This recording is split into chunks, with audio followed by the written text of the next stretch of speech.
Welcome to True Crime to Sleep To. Tonight, we explore a case that baffled the FBI for nearly 2 decades.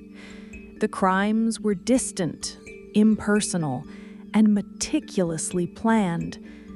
The suspect was a phantom, leaving behind no fingerprints, no witnesses, and no traditional clues. He was a ghost in the machine of modern society. The only thing he left behind were his words. This is the story of how an obsessive, brilliant manifesto and the patient work of forensic linguists finally put a name to the phantom. This is the story of the killer who was caught by a comma. Case closed, eyes closed. Our story begins not with a single scene, but with a series of seemingly unconnected and strange events.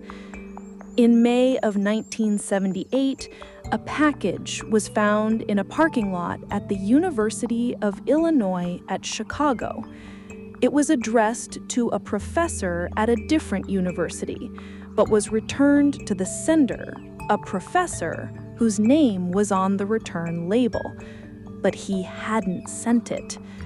Confused, he called campus security.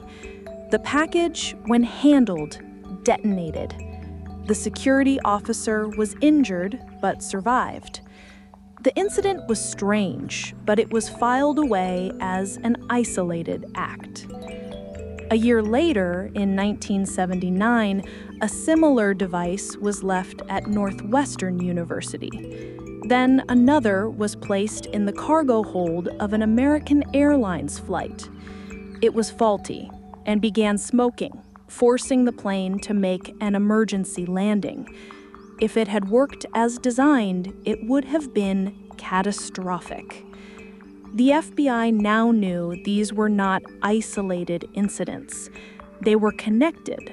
They had a new kind of criminal on their hands, one who targeted academics and symbols of modern industry. Because the early targets were universities and airlines, the FBI created a case file name that would become infamous: Unabomber, for University and Airline Bomber.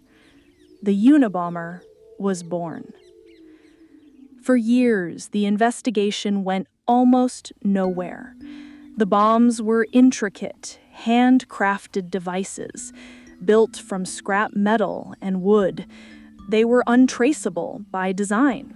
The killer was careful, leaving no forensic evidence behind. The targets seemed random, connected only by a loose theme of technology and academia. The task force assigned to the case grew to become one of the largest in FBI history. They profiled the suspect as a brilliant but reclusive man with a grudge against modern society. But a profile is not a person. It has no name, no address. The agents were hunting a ghost.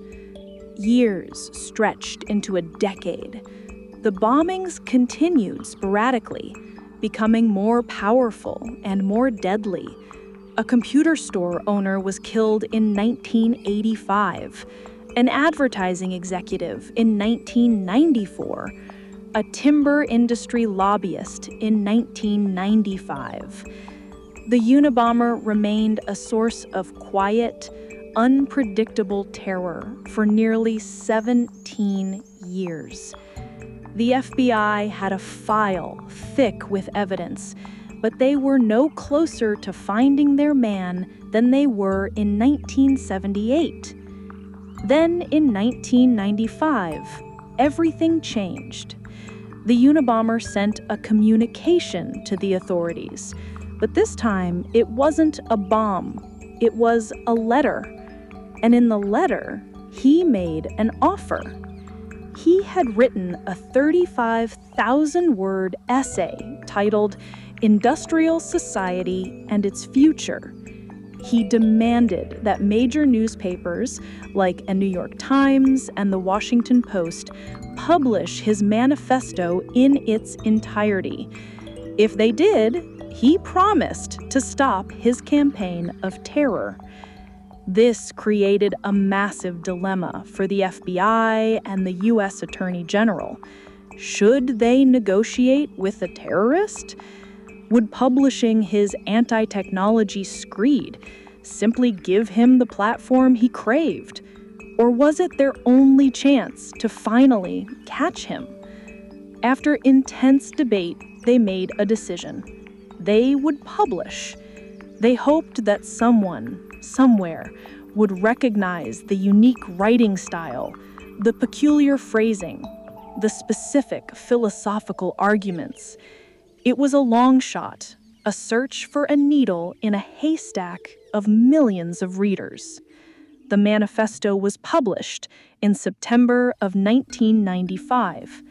The FBI waited. In a suburb of Schenectady, New York, a woman named Linda Patrick read the manifesto. The ideas were strange, but some of the phrases felt familiar. They reminded her of letters her husband, David, had received from his estranged older brother, Ted. David Kaczynski was hesitant. He hadn't seen his brother Ted in years. He knew Ted was brilliant, a Harvard-educated mathematician who had abruptly abandoned a promising academic career to live as a hermit in a tiny, remote cabin in the mountains of Montana, with no electricity or running water. He knew Ted harbored a deep hatred for technology. But could he be the Unabomber? On Linda's urging, David began to dig out the old letters he had saved from his brother. He compared them to the manifesto. The ideas were the same. But more than that, the language was the same. Ted had a unique and idiosyncratic writing style. There were specific phrases he used, like his insistence on writing, "You can't eat your cake and have it too," rather than the more common version. It was a small detail, a linguistic fingerprint.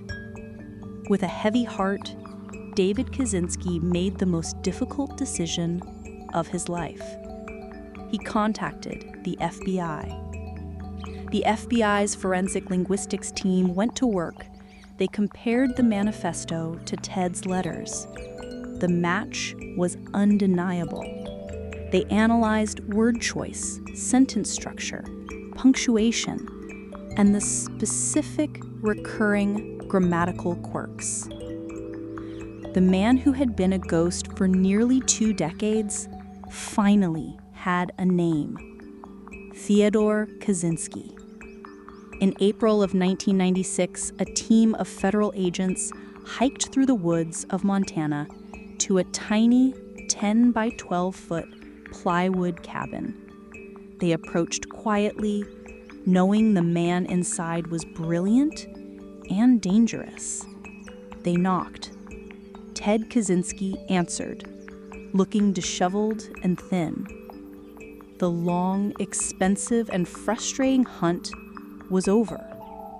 Inside the cabin, they found a lifetime of evidence, journals detailing his crimes in cold, meticulous detail, bomb-making materials, and a fully constructed bomb ready to be sent. Theodore Kaczynski was arrested, and the Unabomber case was finally closed. It wasn't a fingerprint or a DNA sample that had caught him. It was his own words.